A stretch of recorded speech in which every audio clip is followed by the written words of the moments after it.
Bismillahirrahmanirrahim. Assalamualaikum warahmatullahi wabarakatuh. Sobat-sobat ngabarin kabar, semoga selalu dalam keadaan sehat walafiat, serta diberikan rezeki yang halal, berkah, lancar, dan juga banyak. Ada pandangan menarik dari Bung Ade Armando terkait OCCRP dan juga Tempo. Kalau kata Bang Ade, Tempo dihantam abis oleh OCCRP. Ya, akhirnya dari OCCRP diwawancarai oleh Tempo dan mengakui bahwasannya tak ada ditemukan Pak Jokowi korupsi. Ya, kasihan ya Tempo menggiring opini atas dasar nominasi saja. Nominasi pemilihan dari para netizen dan suaranya cuma 7.000. Ini kan kocak ya. Ya kita tahu sendiri ya, pembenci-pembenci Pak Jokowi itu rajin banget memberikan Pak Jokowi ini bahwasannya Bapak korupsi, tokoh dunia korupsi versi OCCRP. Padahal hanya nominasi saja, dan itu pilihan netizen. Bagaimana video Bang Ade Armando? Mari kita simak bersama videonya. Let's go. Para pembenci Jokowi harus baca majalah Tempo edisi 12 Januari. Judul laporan utamanya, Akhirnya Mendunia. Dalam subjudulnya, Tempo menerangkan Tempo ingin mengungkapkan bagaimana Jokowi menjadi finalis pemimpin terkorup 2024. Nah, di dalamnya itu ada wawancara Tempo dengan Drew Sullivan, pendiri Organized Crime and Corruption Reporting Project alias OCCRP. OCCRP ini yang di Indonesia disebut-sebut sebagai organisasi internasional yang menilai Jokowi sebagai salah seorang presiden terkorup di dunia. Yang menarik dalam wawancara itu, Drew kembali mengatakan bahwa OCCRP tidak menemukan bahwa Jokowi melakukan korupsi. Saya katakan kembali karena sebenarnya awal Januari lalu OCCRP sudah menyatakan mereka tidak menemukan bukti bahwa Jokowi melakukan korupsi finansial selama menjabat presiden. Tapi wawancara Tempo terbaru ini semakin jelas menunjukkan kebersihan Jokowi. Menurut Drew, mereka tidak menemukan Jokowi mencuri miliaran dolar. Mereka tidak menemukan Jokowi membunuh orang. Mereka tidak menemukan Jokowi membatasi demokrasi. Menurut OCCRP, Jokowi juga tidak mengoperasikan kelompok kejahatan terorganisasi yang berkaitan dengan narkoba dan perdagangan orang. Clear ya? Sebagai pendukung Jokowi, tentu saja saya bahagia sekali dengan pernyataan Drew itu. Kini setiap orang yang bilang Jokowi itu garong uang rakyat atau pemimpin yang mengancam demokrasi bisa kita minta untuk membaca laporan Tempo ini. OCCRP adalah sebuah lembaga laporan investigatif terbesar di dunia. Jadi kalau mereka sudah menyatakan bahwa mereka tidak menemukan bukti bahwa Jokowi melakukan korupsi keuangan, tidakkah para pembenci Jokowi ya seharusnya tidak mengulang-ulang fitnah bahwa OCCRP menobatkan Jokowi sebagai salah satu koruptor terbesar di dunia saat ini.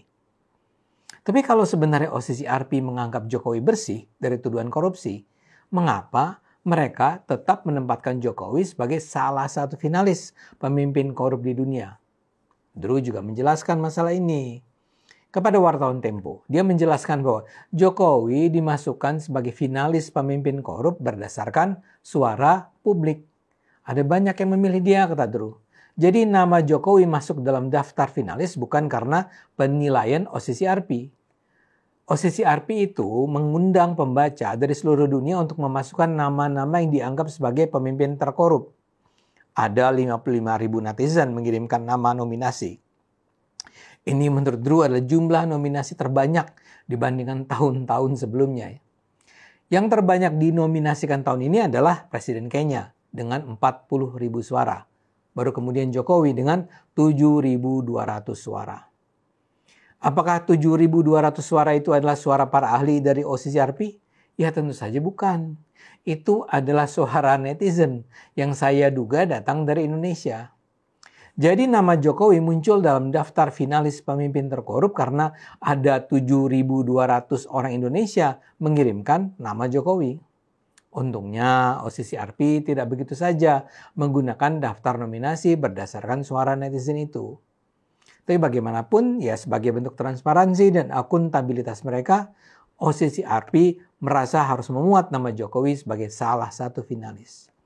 Tapi celakanya para pembenci Jokowi di Indonesia dengan sengaja memelintirnya sehingga seolah-olah Jokowi adalah salah seorang pemimpin terkorup di dunia menurut OCCRP. Jadi sekarang jelas ya, OCCRP sendiri tidak pernah menilai Jokowi sebagai pemimpin korup. Nah, kalau tadi saya memuji Tempo karena memuat wawancara Drew dengan jujur, sekarang giliran saya harus mempertanyakan integritas jurnalistik Tempo. Wawancara dengan Drew Sullivan ini adalah salah satu bagian dari laporan utama Tempo berjudul Akhirnya Mendunia. Laporan panjang itu diisi oleh narasi yang sangat kental menuduh Jokowi sebagai pelaku korupsi tingkat dunia.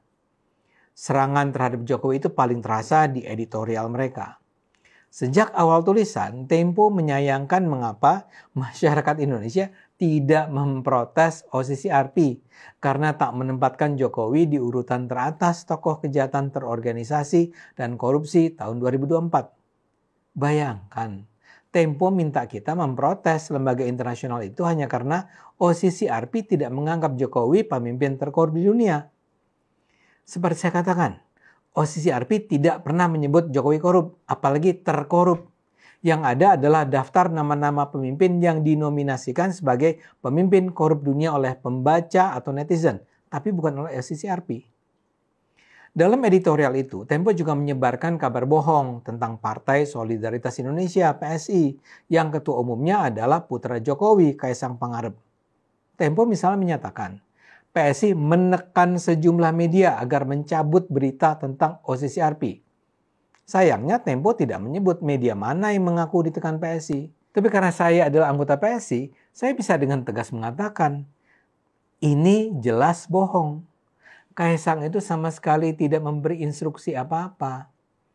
Dan sebagai sebuah partai yang lolos ke DPR pun tidak, bagaimana mungkin PSI menekan media? Lebih jauh Tempo juga menulis, saya kutip lengkap ya tulisannya. Upaya Jokowi dan pendukungnya membela diri sia-sia karena para pemimpin korup itu terpilih masuk nominasi berdasarkan survei kualitatif secara global. Sungguh keliru bila keputusan OCCRP hanya dinilai semata-mata secara kuantitatif, apalagi menanyakan bukti material legal dari tuduhan tersebut. Itu kata Tempo. Narasi Tempo ini sungguh berantakan. Kalaulah Jokowi disebut sebagai salah seorang pemimpin korup yang terpilih masuk nominasi, itu kan jelas tidak terjadi karena survei kualitatif. Nama Jokowi masuk dalam daftar finalis semata-mata karena adanya cukup banyak suara yang mengirim nama dia ke OCCRP. Jadi itu jelas-jelas kuantitatif, bukan kualitatif. Di mana ya logika redaktur Tempo? Selanjutnya Tempo meracau tentang Jokowi. Walau sebenarnya sedang membuat editorial tentang OCCRP, Tempo memaki-maki begitu saja Jokowi. Menurut Tempo, 10 tahun menjadi presiden, Jokowi telah menimbulkan kerusakan parah dalam kehidupan bernegara di Indonesia. Nepotisme, penyalahgunaan kekuasaan, hingga praktik-praktik yang menggerus demokrasi dilakukan oleh Jokowi, kata Tempo.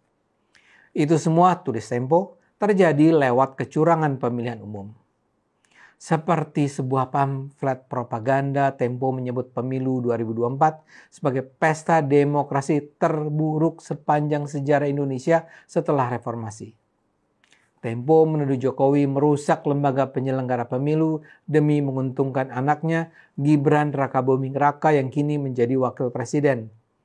Menurut Tempo, terjadi pengerahan aparatur negara dan penyaluran bantuan sosial untuk memenangkan Gibran. Dan itu secara benderang masuk kategori kejahatan terorganisasi dan korupsi. Tempo juga menggambarkan bagaimana pendukung Jokowi merespons secara brutal laporan OCCRP ini. Tempo mengabarkan ada yang mengirim ancaman hendak meledakkan bom ke kantor OCCRP. Siapa yang mengirimkan bom? Tentu saja tidak jelas.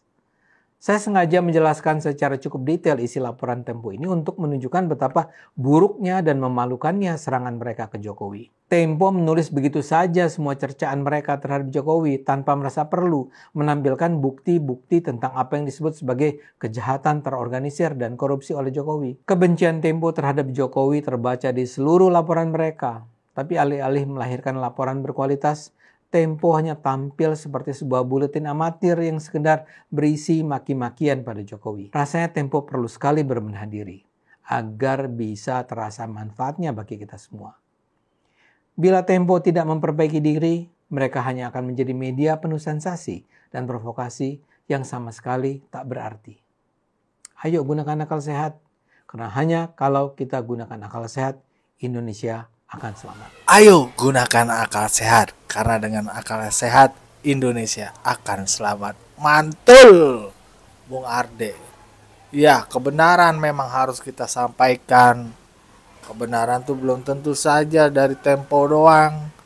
Faktanya banyak disinformasi di Tempo. Bagaimana bisa mencerdaskan masyarakat kalau begini? Ya, emang kita kudu hati-hati nerima informasi. Kalau dulu mungkin bisa dimakan mentah-mentah sama masyarakat biasa. Tapi zaman sekarang kita masyarakat luas itu mencari informasi yang benar-benar valid. Nggak asal lewat kita makan. Nah itu bahaya. Ya, begitulah tadi pandangan Bang Ade Armando terkait Tempo yang mewawancarai langsung jurnalis atau juri OCCRP yang mengatakan bahwasannya nggak ada bukti Pak Jokowi korupsi. Bagaimana menurut pandangan sobat-sobat? Berikan tanggapannya di kolom komentar.